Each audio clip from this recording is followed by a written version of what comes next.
Hey guys, how's it going? Hope you're having a great day. It's been a good day here at the studio. It's been really busy lately. Time of year for it to be busy here, so this is great. I'm also seeing a lot of new faces at the studio, which is awesome. I love seeing new people and seeing them fall in love with spinning. It actually happens.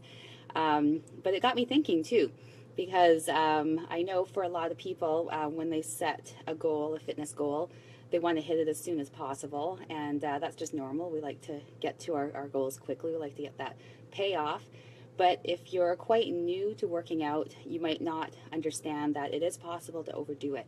So it can be very common for people to think, well, I'm just going to work out as hard as I can every single day so I can get to my goal faster and I can get stronger. And unfortunately, that's not going to happen. If anything, it's going to cause you to not hit your goal and possibly injure yourself. So I just wanted to talk a bit about overtraining.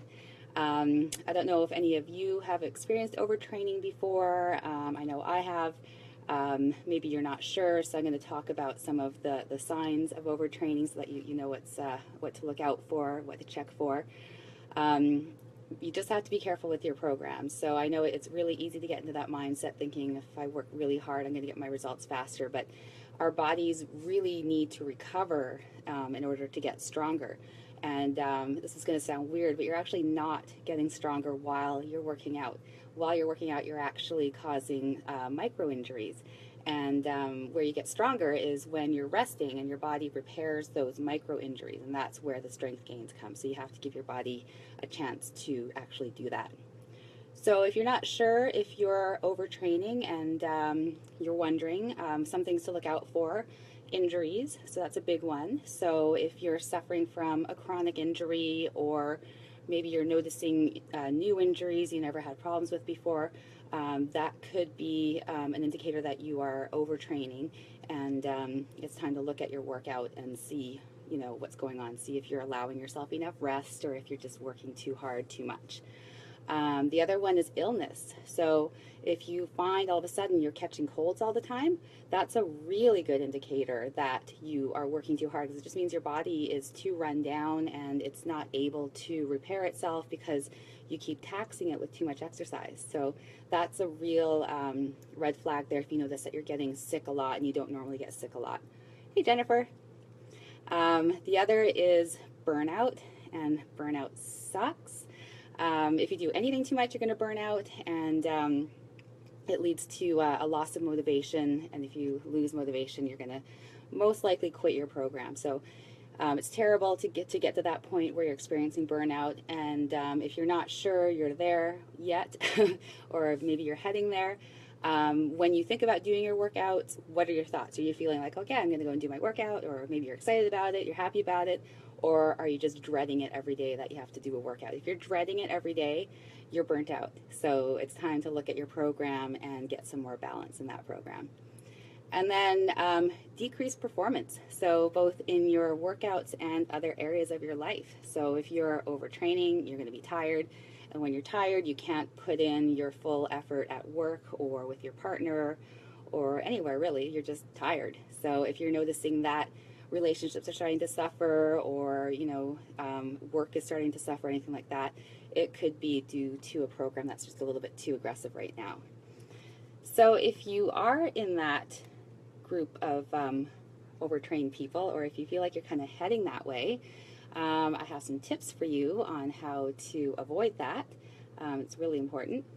So you want to schedule 1 day per week, at least 1 day per week of complete rest. And I am very guilty of not doing this, and it's because I have a studio, and I kind of have to teach every single day of the week right now, and I know it's not good for my body. I know I need that full day of rest. So it is true that sometimes what as trainers tell you, we don't actually do ourselves. So yes, I'm guilty of that. But you want to have that 1 day of rest and use that day to do stuff that you enjoy to do. If you can, you could even schedule a massage on that day. That would be awesome.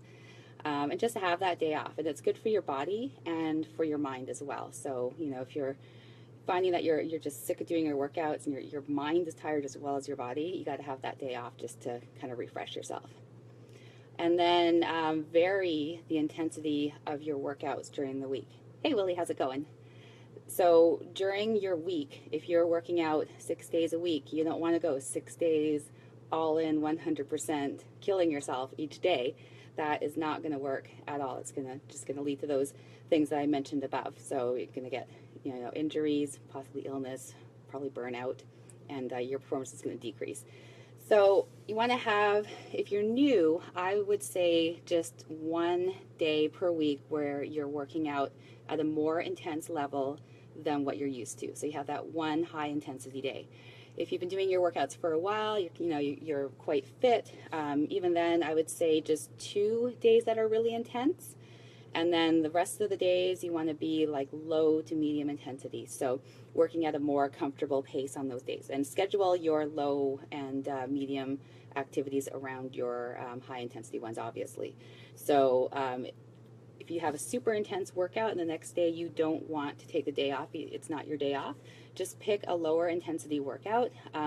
For instance, if you came to my spin class today and you really threw it all out there and you gave it everything you had, and you really felt it, which I know a lot of people did today, and you're planning on coming tomorrow, that's fine, you can come tomorrow, but just be ready to go a little less intense. So rather than being on the gears you're normally on, go for a lighter gear, pedal a little slower. So it's good to keep the body moving, but just take that intensity down a bit, and your body will thank you for it.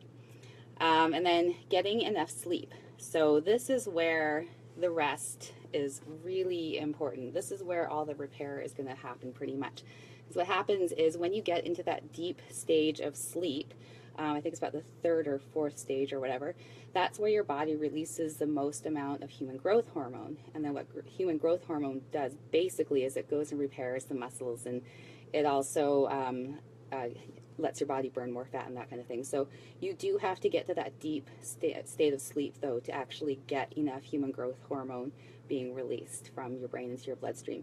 So they say about 7 hours on average for people. I mean, everyone's going to be a little bit different, but do make sure that you are getting enough sleep, getting that rest. And I know it's kind of a hard thing to wrap your head around, and that you're not getting stronger while you're doing the workout, you're getting stronger while you're resting, but that's how it works. We tear our muscles down, sort of, and then during the period where our body builds that muscle back up is where we get stronger. And if you're not allowing that to happen by giving your body the rest that it needs, you're not going to get stronger. I've talked to clients and just really frustrated, like, oh, I go in every day and I work super hard, I'm not getting results, I'm feeling weaker.